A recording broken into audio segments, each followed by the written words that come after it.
Now, the next session is going to tell you what are the other reasons why people choose certain destinations and they don't choose the others. So what are the trends that we are seeing in travel, especially around the Asia-Pacific region?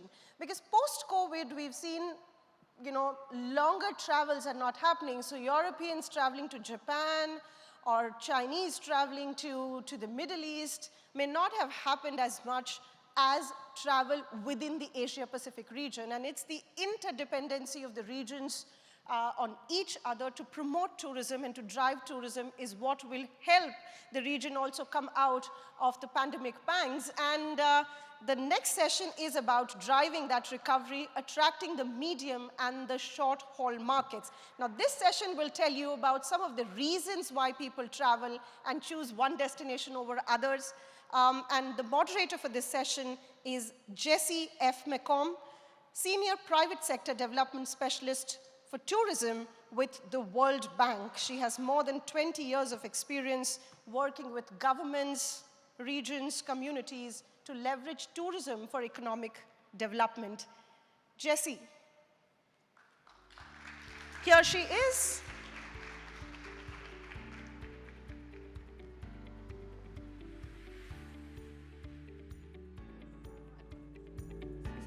Excellent. Thank you so much. Well, I am so happy to see all of you still here with us. This is our very last panel session before a keynote and closing remarks. This is two very hard acts to follow. We had an amazing session by Scott, tantalizing our eyes in the discussion on gastronomy tourism, stimulating our taste buds, and this session is now going to give us some food for our brain. We're going to talk a little bit about data, we're going to talk about trends, and we're going to talk about recovery. And I would like to introduce our panelists. So first up, we have Marcus Lee, the CEO of China Travel Online and the chairman of the China SME Business Owners Association.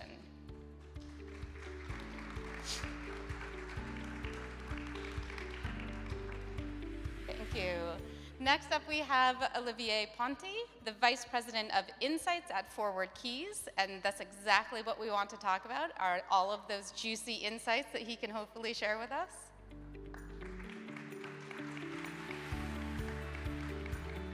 And finally, we have Fabrizio Orlando, the Global Director of Industry Affairs at Tripadvisor.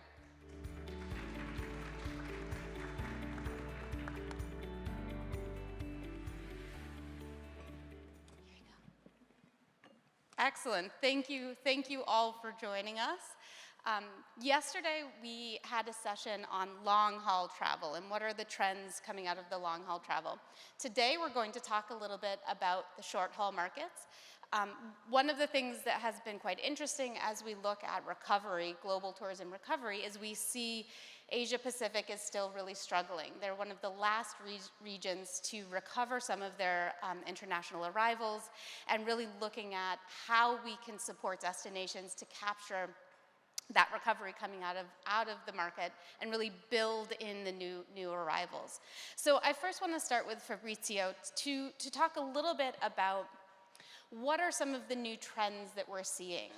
Coming out of the pandemic, we've talked a lot over the last couple of days about increases in the average length of stay, increases in more interest in outdoor adventure tourism. Chip, I think this morning, spoke a little bit about digital adoption and the digital transformation, pleasure, blending purposes of visit. And so what I would really love to know from you is when we look at the regional markets in Asia Pacific, these short haul markets, what are the trends that you're seeing? And do you think they're going to stay for the long term? Sure. Hello, everyone. Thanks to the pod organization and Ras Al Khaimah, DMO, for hosting us, first thing first. I think it's a very good question. And of course, Asia in general and Middle East are still recovering, are a little bit behind the rest of the world. But I'd like to start with the positive news. On our data on Tripadvisor, we saw that traffic is recovering. We're closer than ever to pre-pandemic levels. We're talking about 85% of traffic compared to 2019 levels. So we're very close to that. was a very positive summer, so I really want to start with a positive sort of message. And when we look at Asia Pacific and the Middle East, we're seeing a recovery also in those regions. Of course, we're a bit behind compared to 2019 levels. China outbound tourism, of course, plays a huge role in this sort of gap that we need to close. But overall, is a very positive and successful story. And 2022 has been very, very positive so far, especially when you compare the first 9 months of the year to the first 9 months of last year, 2021. In terms of trends, what we saw is that during the pandemic, especially, people were picking outdoor trips. They were going to secluded destinations. They didn't really want to be surrounded by other people. And we see that this trend is here to stay. It's probably slightly declining compared to 2020, the part of the year where we're allowed to travel, and 2021. But this is in favor of urban destinations as well. We saw that when people start feeling safer, when they're feeling like, okay, governments are doing what they have to do to protect me and my family and my friends whenever I travel, people were starting picking again urban destinations, big cities, art cities, as they're known. And another important trend is direct booking. It's still not the preferred way for people to book accommodations and airlines. They still use third-party websites where they can compare and then pick accommodations and airlines. But still, we're talking about 30%, roughly 30% of people that are booking directly accommodations, and close to 40% of people that are booking directly on airlines' website their trips. And then, I think it was touched also this morning, the most interesting thing is immersive travel. People want to travel in a way that is immersive. They want to get in touch with local population. They want to do what locals do. They want to eat. We were talking about food earlier, what local people eat. And this immersive style of traveling is something that is here to stay, I say. Excellent. I love to hear that. It's my favorite way of traveling as well. Marcus, I wonder if you have thoughts on this question. What new trends are you seeing, and which ones do you think are going to stay for the long term? Good afternoon, everyone. Thank you very much for invitation from PATA and Ras Al Khaimah Tourism Development Authority. I'm very glad to be here joining the panel. There is a mind-blowing data. Over 90% of the audience do not know. 21 million Chinese traveled last year. I repeat, 21 million Chinese traveled last year, even though China is closed. Maybe Fabrizio did not know about that. So where are they? Where are the Chinese? Business Essential, business people, conference. I did 2 conferences this year. So let's talk about trends. So we all know China is still closed. The 250 billion question, we can talk about it later. But for now, what is practical for you? There are 2 areas. Number 1, business essential, business. In 2021, China ranked number 1 in business travel, according to GBTA. 30% growth, double of worldwide growth, and it's a 400 billion market by 2025. So the major cities like Beijing, Shanghai, Guangzhou, Chinese can go out, exhibit A. Before I go on, another main market talking about trends is the luxury market. Globally, China currently is globally number 2 largest luxury market. Our friend from Nepal, wave your hands. I told you in 2018, if you remember, instead of targeting 5 million visitors, target 500,000 of them, but high-end premium market. Not necessarily luxury, but premium. By 2025, China will have 40% of the global luxury market, America about 23%, and European 16%. I will stop here, thank you. Excellent, thank you. And I promised you there would be data, and my first 2 panelists have delivered on these data points. I'd like to pass this question on to Olivier as well, because I think it is so important for us to talk about what these trends are, and how recovery is happening, and what we'll see in the next 2 years, in the next 5 years. Mm-hmm. I think, first of all, that I would like to stress that what has been said so far is also something that we can see in our data, which is mainly air travel focused. So we're seeing a reactivation of regional travel, which is happening much later than it happened in other parts of the world, but it is happening. And that's very encouraging. Each time we see travel restrictions being lifted, we see a spike in both searches and actual bookings. Very recently, Japan reopened, and the impact was absolutely huge and immediate. That's very encouraging because it shows that even though that recovery trend happens late, it may happen much quicker than in other parts of the world. So we'll see the Asia-Pacific region coming back with a vengeance, I think. Then the other point that was raised, which is the rise of the luxury segment, I think is key. It's true in the Asia-Pacific region. It's true everywhere around the world. There is a layer of the world population which is well off and which is very eager to travel. They tend to travel more than in the past, they tend to stay longer than in the past, and they tend to spend more while they are at the location. What does this mean? It means that recovery is happening quicker than what international arrival figures suggest. The economic impact of a tourist nowadays is much stronger than what it was pre-pandemic. So I think we should keep that in mind. Excellent, excellent. I think that's such an important part of overall tourism recovery, and we spoke about this a little bit in the long haul panel, is this quality that spend over quantity, right? So how do we make sure we're getting back recovery, but maybe reducing some of the pressures on the destination, whether that's over tourism or some of the environmental pressures. So this is really, I think, positive news for destinations. Now, the other topic we've talked quite a bit about, and I'm going to say the word, but only once, is sustainability. And what I'd really like to hear from Fabrizio, especially because you do have access to a lot of consumer data, a lot of consumer impact and trends, is are you seeing sustainability translate into that intent, translate into purchasing decisions? What's really happening within these short haul markets in terms of sustainability trends? I did say it 3 times, but no more. I'll try to not repeat the word too many times as well. But it's extremely important, and one of the buzzwords that we were using in 2020 is let's build back better, no? Let's give ourselves the opportunity to build on top of what we did in the past, so take the good lessons from the past, but also change something, be better next time. And you talk about consumer data. We run a lot of surveys, Booking.com, Expedia, a lot of companies do that, and we know that people want to travel in a more sustainable way. There's what experts call the intention to action gap. People say they want to do something, in this case travelers traveling more sustainably, but they do something else.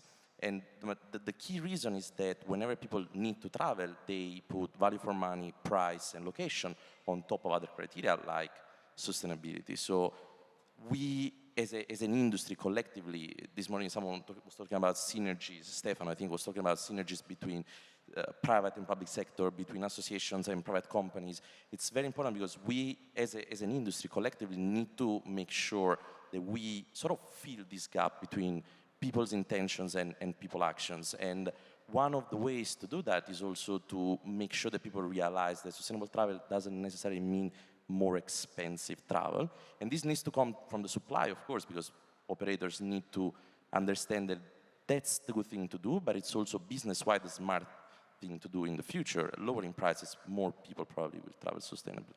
Excellent, excellent points.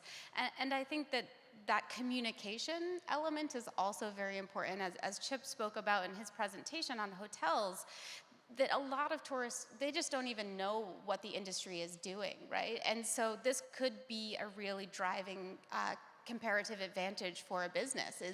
It's the same price, right? But a tourist may choose one business over the other because of their sustainability commitments. And I think that is really important. I'll pass to Olivier, who has a few Yes, few I'd like to react to this. I don't question the fact that sustainability is much more top of mind than it was in the past. That's a fact. But looking at the data, really the key factors influencing the decision to travel or not at the moment, at the stage we're at in the recovery, are first, am I allowed to travel? So what is the status of travel restriction? Do I want to travel? Well, for that one, I think it's pretty clear. People do want to travel. There is strong pent-up demand, both for leisure, business, and visiting friends and relatives. The next question, and I think that one is key, is how easy or how difficult will it be for me to reach my destination? And this is where the Asia-Pacific region has a very serious issue to tackle, because intra-regional air connectivity is at the moment at around 80% of where it was pre-COVID. Looking forward, end of the year, we should be at around 60% down. That's clearly not enough. So there is pent-up demand, but this demand cannot convert into actual trips because there are not enough seats available for people to reach their destination. And the consequence of this is the last question people may ask themselves: can I afford to travel? What is the cost of buying a ticket? And we can see airfares on the rise. This is a key issue. So I think one of the first things that the region should be tackling to truly recover is air connectivity, making sure that there are enough planes in the sky and that the fares are positioned in such a way that people are willing and able to go on a holiday, visit their loved ones, or have a good and productive business meeting. So I think that really strongly parallels our conversation on aviation earlier today. Just as Anita put it, it's the glue that holds the industry together, and getting that seat capacity back up is so important. Now I want to shift gears a little bit. Over the course of the pandemic, one of the things that many destinations, and particularly destinations in Asia, saw was a huge rise of domestic tourism. A sort of new generation of travelers were starting to engage in tourism activities, go to protected areas and national parks, and really start to become tourists. And so I'm going to first pose this question to Marcus, and it's a two-parter. So the first is that $250 billion question, which is, when is China going to reopen? And the second is, when that does happen, do you think we'll see this new generation of domestic travelers become regional international travelers? Thank you. 6 days ago, I was in Singapore. In ITB Asia, I met 100 exhibitors. They asked me the same questions, and I tried to avoid it. I think I couldn't avoid it today. And our friend from Thailand, I'm going to answer your question during lunchtime. Regarding the reopening for China market, it's not going to be this year. It's not going to be too soon. The earliest expectations, projection we have is after the quarter two. However, the good news is Hong Kong is open, and Macau is going to expect the China mainland tour group from November. This is announcement by the Macau government. So this is another positive news. Remember, from the mainland perspective, Hong Kong and Macau is a test bed for outbound travel. If this works, then slowly you will see the outbound travel coming back. Remember, China will not open the door like one time and then everyone go out. Doesn't work like that. It will open in stages. This is backed by two data. You guys like data. Two data. Number one, SARS 2003. I experienced SARS 2 years locked, and then we have revenge traveling double. But this is maybe too far away. Let me give you the latest data, not SARS, but CAAC, translated into your area, which is the Civil Aviation Authority. They just came out with a report this year for the activities. When Chinese government come up with a report, it means it's like announcement, all right? So activity resumed quarter 3, quarter 4 this year, about 10% of 2019 level, and 50% next year of 2019 level. So if bear that in mind, then you track the record of aviations, which is a good point, then you know the activity of resumptions compared to 2019 level. Now, this is the first part of the questions. And regarding the domestic translation to international travel, I only have 3 points to share. Number one, family travel is the big trend. Not too long ago, 2 months ago in China, when I'm talking about, now is what, October? Right, October. So August, there is an increase of 800% of family travel in China. August, we have 73 million Chinese travel around China to do what? To deliver mooncake to their friends. I repeat, 73 million Chinese travel around just to deliver mooncake. You see how important is mooncake? Okay, now coming back. The second trend is Generation Z. Those are born between 1997 to 2012, so young adults, increasing purchasing power. What they don't like is, for example, shopping mall. What they like, nature, like Raus Alzheimer. What they get their info, social media and videos. So if you are DMO, so trying to do marketing, WeChat and Weibo is no longer enough. Now you have the new trend. Now you have video streaming. Now you have a dedicated portal for women. We will just talk about women today. Women, just for women, lifestyle, etc. So that is my second point. My last point I already mentioned just now is a business travel. Business travel, if you were to focus something you want to do right now, get immediate result, business travel, because business people can travel. You read about the APEC card, APEC, APEC card, you can go in and go out with China. Okay, I'll stop here, thank you. Excellent, no, that was great answers. And thank you for letting me ask you that question, which I think everybody had on top of their mind. I'd like to turn the same question, the second part about domestic markets translating into regional, international markets to Fabrizio. And what is the data telling you about that, and what might these markets be looking for? I mean, I think very importantly, how can the destinations, what can they do to try and attract this new generation of travelers or these new markets? Yeah, and data are confirming what Marcus was said, also our data at least. And what we saw is that I was having a look at APAC to APAC and Middle East to Middle East, just to understand how people, we're talking about short-haul travelers, so how people are traveling within those regions. And APAC to APAC is up the first 9 months of the year compared to the same period last year of 40%. So more and more people in Asia are traveling within that region. And Middle East has been growing constantly each month with a very healthy double-digit growth each month. And we're talking about 30% roughly year over year, again, first 9 months of the year 2022 versus the same period of 2021. So people are traveling, and Olivier, you were pointing at the safety and feeling, can I go there? Is it easy for me to go there? And that's something that we saw in 2020 when we could travel, 2021, and we're seeing also this year. People want to go wherever they can have access to safety information and they can feel safe. It's not a huge blocker as it was in the past years, of course, COVID, but still, in people's mindset, they're still thinking about, okay, can I go there? Is it safe? Is it easy for me to go there? And in terms of trends in general, what we saw is that Asia-Pacific started opening up a little bit later than Europe and North America. And we saw that the initial trends that we were finding out in those regions were sort of mimicked also in Asia-Pacific. And I think, to your point, how destinations can attract travelers. Safety, they need to make sure that they advertise themselves as safe. They need to lower entry barriers.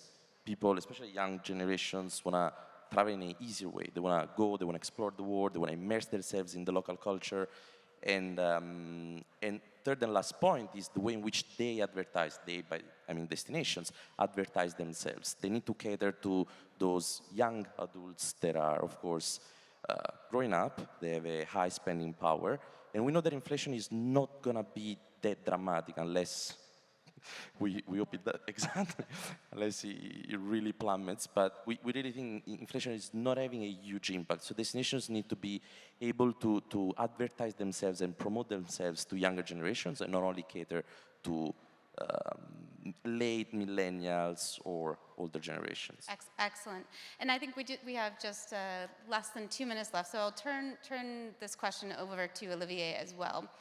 what do you think destinations should be doing to attract these new markets coming out of the Asia-Pacific region? First of all, I don't think they should necessarily target new markets. They should target the markets that are at a given moment in time eager to travel and that could potentially reach their destination. That's what I would do. For most destinations in the Asia-Pacific region at the moment, it means targeting countries like Australia, New Zealand, South Korea, and Japan. I think this is where the biggest potential is at the moment, looking at the status of the reactivation. Then my piece of advice would be to be smart in the approach. The situation is still very volatile. It can change very quickly, so it's really important to make data-based decisions. Having information that helps you identify where there is an opportunity and also to be organized in such a way that you can seize this opportunity. So it's all about agility, being organized internally so that when you spot an opportunity, you seize it, because otherwise, other people will. Thank you so much, and I think that's an amazing sentiment to end on. And I have to say, those are some of my very favorite words: evidence-based decisions, data-based decisions. I think this is really important. Thank you to all of my panelists for bringing some of this data. I know you all have a wealth of this data back on your websites and in your reports and PowerPoints, and I really encourage you all to reach out to them and find out what data they have and what data might be useful to you to make those data-based decisions. So thank you all so much. Thank you to Pata and to Ras Al Khaimah for hosting us. We are wrapping up this panel in a big, warm round of applause for our panelists.